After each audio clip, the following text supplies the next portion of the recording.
Hello friends, तो कैसे हैं आप लोग। तो मैं जुड़ गया हूं आपके न्यू सेशन के साथ और आज हम लोग करने वाले हैं अपने बीपीएससी के सेलेक्टेड टॉपिक को। और जो आज हम लोग डिस्कस करेंगे वो करेंगे बिहार के कुछ यूनिवर्सिटीज़ और जो कॉलेज आते हैं उनके इस्टेब्लिशमेंट डेट से रिलेटेड क्वेश्चन को करने वाले हैं। और कुछ पार्टी से रिलेटेड क्वेश्चन भी हम लोग करेंगे जो कि आपके बीपीएससी के एग्जाम में बार बार पूछा जा रहा है और यहाँ से क्वेश्चन लड़ सकता है आपके एग्जाम में।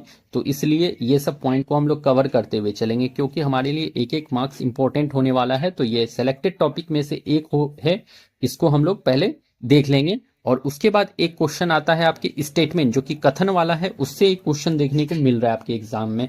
तो एक स्टेटमेंट वाला भी हम लोग क्वेश्चन देखते हुए यहाँ पर चलेंगे।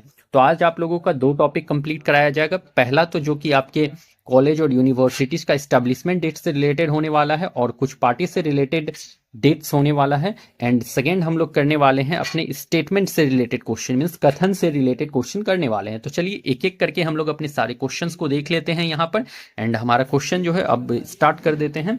तो फर्स्ट आपका इस्टेब्लिशमेंट डेट से रिलेटेड क्वेश्चन हम लोग देख लेते हैं पहले। ओके, तो इस्टेब्लिशमेंट डेट से रिलेटेड क्वेश्चन देखना है पहले।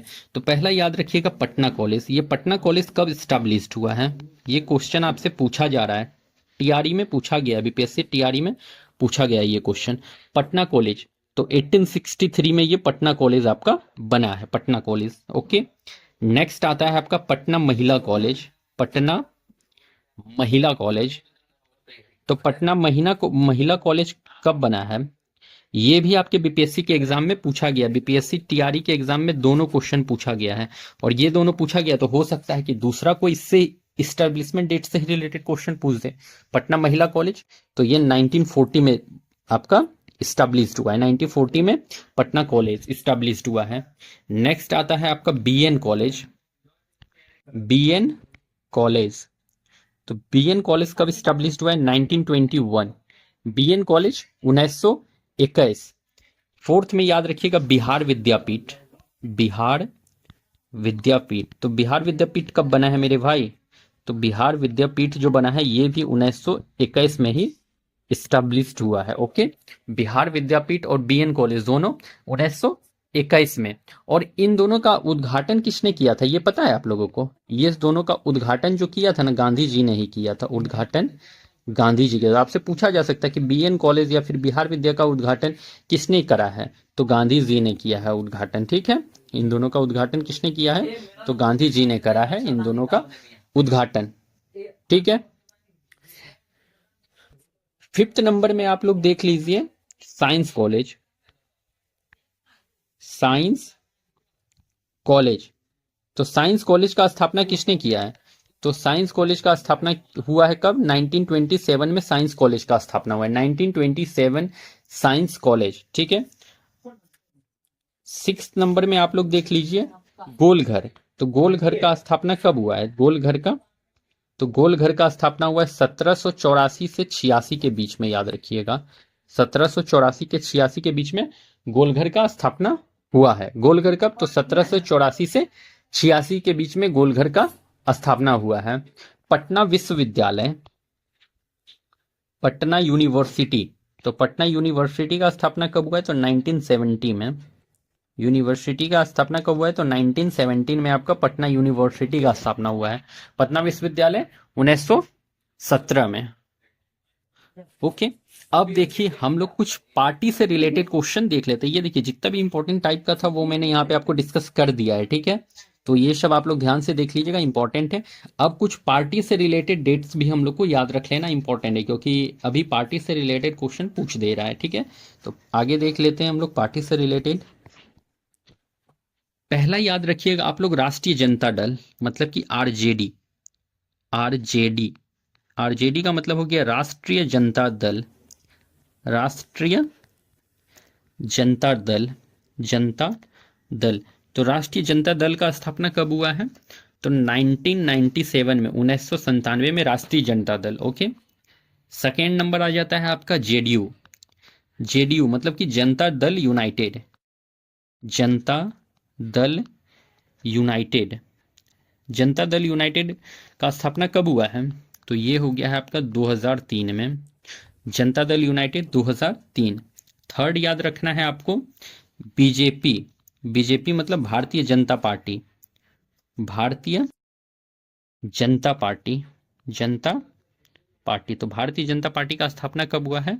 तो ये हो गया है आपका 1980 में, 1980। फोर्थ याद रख लीजिए कांग्रेस। कांग्रेस, कांग्रेस का स्थापना कब हुआ है? तो 1885, 1885 में कांग्रेस का स्थापना हो गया है। ठीक है। फिफ्थ याद रखिए एलजेपी, लोक जनशक्ति पार्टी, लोक जनशक्ति, लोक जनशक्ति पार्टी, जो कि रामविलास पासवान की पार्टी है। ओके, लोक जनशक्ति पार्टी। और अभी इसके लीडर कौन? चिराग पासवान। ठीक है। तो लोक जनशक्ति पार्टी कब बना है? तो ये नवंबर 2000 में बना है। लोक जनशक्ति पार्टी नवंबर 2000 में बना है। सिक्स्थ नंबर याद रखिए, सिक्स्थ नंबर याद रखिए आप लोग, हम हिंदुस्तान आवाम मोर्चा, हिंदुस्तान, हिंदुस्तान आवाम मोर्चा, आवाम मोर्चा। और हम जो है आपका वो क्या, जीतन राम मांझी का एक पार्टी है। ठीक है, हम जो है जीतन राम मांझी का पार्टी है। और इसका जो स्थापना हुआ है वो मई 2015 में हुआ है। हम हिंदुस्तान आवाम मोर्चा, मई 2015 में इसका स्थापना हुआ है। ठीक है, हिंदुस्तानी आवाम मोर्चा, हम, मई 2015। तो देखिए आपका जो है ना आरजेडी से आपके बीपीएससी में क्वेश्चन पूछा गया था कि आरजेडी का कब स्थापना हुआ है। तो हो सकता है कि आरजेडी का पूछा गया है, तो हो सकता है जेडीयू, बीजेपी, कांग्रेस, एलजेपी, हम किसी का भी पूछ दे।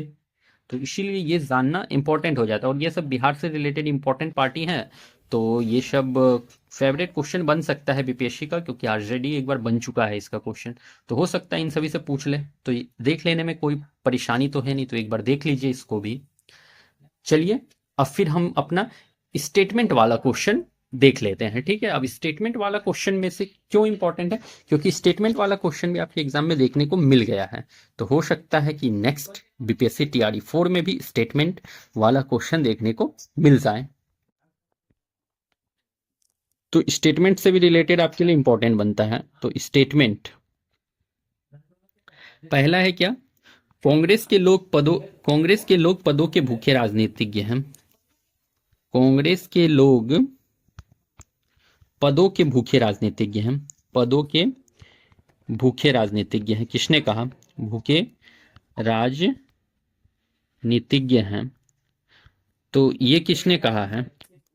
कांग्रेस के लोग पदों के भूखे राजनीतिज्ञ है, ये किसने कहा है? तो ये बंकिम चंद्र चटर्जी ने कहा है। बंकिम चंद्र चटर्जी, चटर्जी। कांग्रेस के लोग पदों के भूखे राजनीतिज्ञ किसने कहा है? तो बंकिम चंद्र चटर्जी ने। सेकेंड याद रखिए, कांग्रेस क्षय रोग से मरने वाली है। कांग्रेस क्षय रोग से मरने वाली है, मरने वाली है। ये किसने कहा है? तो ये आपके अरविंदो घोष ने कहा है। अरविंदो घोष ने, अरविंदो घोष ने कहा है इस बात को कि कांग्रेस क्षय रोग से मरने वाली है। अरविंदो घोष ने कहा है। थर्ड नंबर याद रखिएगा, कांग्रेस, कांग्रेस भारत की सूक्ष्म अल्पसंख्यक अल्पसंख्यक अल्पसंख्यक जनता का प्रतिनिधित्व करती है। जनता का देखते हैं, निधित्व करती है। कांग्रेस भारत की सूक्ष्म अल्पसंख्यक जनता का प्रतिनिधित्व करती है, ये किसने कहा है? तो लॉर्ड डफरिन ने कहा है इस बात को। लॉर्ड डफरिन ने इस बात को कहा है कि कांग्रेस भारत की सूक्ष्म अल्पसंख्यक जनता का प्रतिनिधित्व करती है। लॉर्ड डफरिन के द्वारा कहा गया है। ठीक है, नेक्स्ट देखिए, फोर्थ नंबर, कांग्रेस को आजादी के बाद समाप्त कर देना चाहिए, ये किसने कहा था? कांग्रेस को आजादी के बाद समाप्त कर देना चाहिए, समाप्त कर देना चाहिए। तो कांग्रेस को आजादी के बाद समाप्त कर देना चाहिए, ये स्टेटमेंट किसने दिया था? तो ये आपके गांधी जी ने दिया था। गांधी जी। कांग्रेस को आजादी के बाद समाप्त कर देना चाहिए, ये किसने कहा था? गांधी जी ने कहा था। ओके, फिफ्थ नंबर याद रखिए। कांग्रेस का जन्म कांग्रेस का जन्म कांग्रेस का जन्म भारत में ब्रिटिश शासन के दुश्मन शासन के दुश्मन शासन के दुश्मन के रूप में नहीं बल्कि दोस्त के रूप में हुआ है, दोस्त के रूप में हुआ। ये बात किसने कहा था कि कांग्रेस का जन्म भारत में ब्रिटिश शासन के दुश्मन के रूप में नहीं बल्कि दोस्त के रूप में हुआ है? ये बात किसने कहा है? तो ये आपके कूपलैंड ने कहा है। कूपलैंड कौन? तो एक अंग्रेज थे। कूपलैंड कौन थे? एक अंग्रेज थे मेरे भाई, अंग्रेज। तो कूपलैंड कौन थे? एक अंग्रेज थे, और इसने इस स्टेटमेंट को दिया था। सिक्स्थ में याद रखिएगा आप लोग, कांग्रेस अपनी मौत की अंतिम सांसें गिन रही है। कांग्रेस अपने मौत की अंतिम सांसें गिन रही है। मौत की अंतिम सांस गिन रही है। तो कांग्रेस अपने मौत की अंतिम सांस गिन रही है, ये किसने कहा था? तो ये भी कहा था आपके लॉर्ड कर्जन ने कहा था। ये किसने कहा था? लॉर्ड कर्जन ने। कांग्रेस अपने मौत की अंतिम सांस गिन रही है, ये कहा था लॉर्ड कर्जन ने। और लॉर्ड कर्जन ने और एक बात कहा था कि मैं अपने सामने इसे कांग्रेस को मरने की इच्छा रखता हूं। ठीक है, मतलब कि अपने आंखों के सामने मरने की इच्छा कौन रखता है? तो लॉर्ड कर्जन। कांग्रेस को अपने आंख के सामने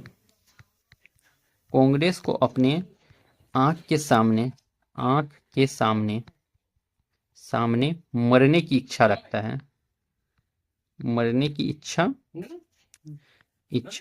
है। तो कांग्रेस को अपने आंख के सामने मरने की इच्छा कौन रखता है? तो ये आपके लॉर्ड कर्जन ने रखा है। ठीक है, और लॉर्ड कर्जन से और एक बात रखिएगा कि बंगाल का विभाजन भी इसी के टाइम पे हुआ था।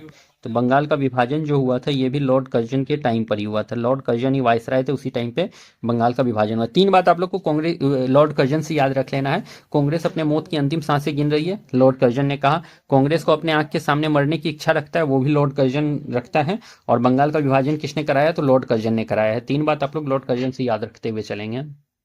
चलिए फिर आगे देख लेते हैं हम लोग। सेवेंथ नंबर में क्या है? कांग्रेस का आंदोलन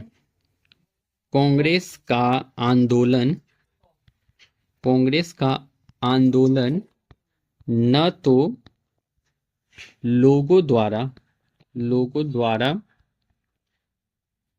प्रेरित था, न सोचा गया था, न ही योजनाबद्ध था। ये बात किसने कहा था?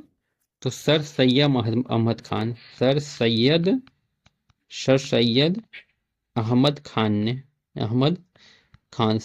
अहमद खान ने कहा था कांग्रेस का आंदोलन न तो लोगों द्वारा प्रेरित था, न सोचा गया था, न ही योजनाबद्ध था। ये सर सैयद अहमद खान ने कहा था। और कांग्रेस के कट्टर दुश्मन भी कौन थे? तो सर सैयद अहमद खान ही थे। कांग्रेस आपसे क्वेश्चन पूछ लेगा कि कांग्रेस के कट्टर दुश्मन कौन थे? तो कांग्रेस के कट्टर दुश्मन सर सैयद अहमद खान थे। ठीक है, कट्टर दुश्मन। कांग्रेस के कट्टर दुश्मन कौन थे? तो सर सैयद अहमद खान थे कांग्रेस के कट्टर दुश्मन। एक बात और याद रखिएगा आप लोग, ए.ओ. ह्यूम स्वतंत्रता के पुजारी थे और उनका हृदय भारत की दुर्दशा पर रोता था। ए.ओ. ह्यूम 8 नंबर याद रखिएगा। ए.ओ. ह्यूम स्वतंत्रता के पुजारी थे। पुजारी थे और उनका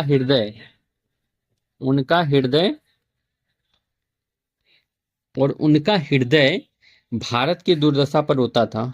भारत की दुर्दशा पर रोता था। ये किसने कहा? तो ये लाला लाजपत राय ने कहा है। लाला लाजपत राय। तो एओ स्वतंत्रता के पुजारी थे और उनका हृदय भारत की दुर्दशा पर रोता था, ये किसने कहा है? तो लाला लाजपत राय ने कहा है। ओके, आई होप कि आपको इतना दूर का क्लास अच्छे से समझ में आया होगा। इस सेशन को आप लोग देख लीजिएगा, ये सेशन आपके लिए बहुत ज़्यादा बेनिफिशियल होने वाला है। और यहाँ पे आज आपका मैंने 2 सिलेक्टेड टॉपिक करा दिया है, एक तो स्टेटमेंट से रिलेटेड क्वेश्चन, एक पार्टी के स्टैब्लिशमेंट डेट से रिलेटेड, और जो भी कॉलेज या यूनिवर्सिटी है उनके स्टैब्लिशमेंट डेट से रिलेटेड क्वेश्चन मैंने यहाँ पे कराया है। और देखिए 1857 की क्रांति, इसको मैंने एक क्लास में डिस्कस कर लिया है पहले ही, तो उस सेशन को भी देख लीजिएगा आप लोग, वो आपके लिए इंपॉर्टेंट है। ठीक है, सेलेक्टेड टॉपिक है, वहां से क्वेश्चन देखने को मिल जाएगा। 1857 की क्रांति को आप लोग जरूर देखेंगे जाके, वो वीडियो मेरे वीडियोस के लिस्ट में आपका दिया हुआ है, तो वहां से चेकआउट करके आप लोग देख लेंगे। ठीक है, एंड चलिए फिर हम लोग मिलते हैं अपने किसी नेक्स्ट क्लास में दूसरे दिन, तब तक के लिए। अच्छा, और एक आपके लिए इन्फॉर्मेशन है कि कल जो है छठ पूजा का और परसों, तो 2 दिन अब आपका क्लास नहीं होगा, और जो है हम लोग 2 दिन के बाद फिर से अपने क्लास को कंटिन्यू करेंगे। तो आप लोग अच्छे से रिवीजन कर लीजिएगा और छठ पूजा एंजॉय कीजिए, और आप लोगों को सभी को हैप्पी छठ पूजा। एंड आप लोग अच्छे से तैयारी करते रहिए एंड आगे बढ़ते रहिए। तो चलिए फिर हम लोग मिलते हैं अपने किसी नेक्स्ट क्लास में दूसरे दिन, तब तक के लिए thank you and best of luck.